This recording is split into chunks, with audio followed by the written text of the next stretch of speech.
Saudara, pembatasan jumlah rombongan hingga penundaan pernikahan jika melanggar protokol kesehatan masih berlaku di kantor urusan agama Kecamatan di Sabang saat masa pandemi. Berikut informasi selengkapnya. Penundaan atau pembatasan jumlah undangan yang hadir masih berlaku dalam prosesi akad nikah di KUA Kecamatan di Sabang. Kepala KUA Kecamatan Sukakarya Kota Sabang, Tengku Firdaus mengungkapkan, walaupun kondisi pandemi, animo masyarakat melaksanakan pernikahan masih tetap tinggi. Sementara pelaksanaan akad nikah baik di kantor maupun di masjid dan juga menasah tetap dibatasi. Dia menambahkan, untuk pernikahan di kantor KUA setempat, peserta hanya boleh 10 orang. Sementara di masjid, setengah dari kapasitas masjid bersangkutan.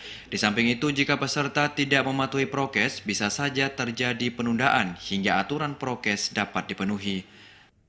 Artinya, walaupun kondisi pandemi seperti ini, masyarakat tidak terhalang untuk menikah, cuma diatur saja sesuai dengan prokes, baik dengan jumlah peserta yang hadir dalam majelis akad nikah, kemudian bagaimana tata cara melaksanakan akad nikah, kemudian juga menyangkut dengan cuci tangan, pakai masker dan sebagainya, itu tetap diatur.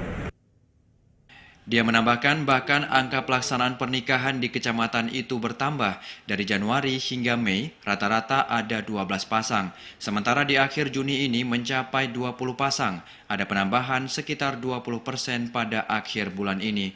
Kepala KUA Tengku Firdaus menambahkan selaku penghulu pihaknya memiliki wewenang yang diberikan pemerintah untuk menunda pelaksanaan nikah hingga aturan prokes dapat dipenuhi dan juga ditertibkan.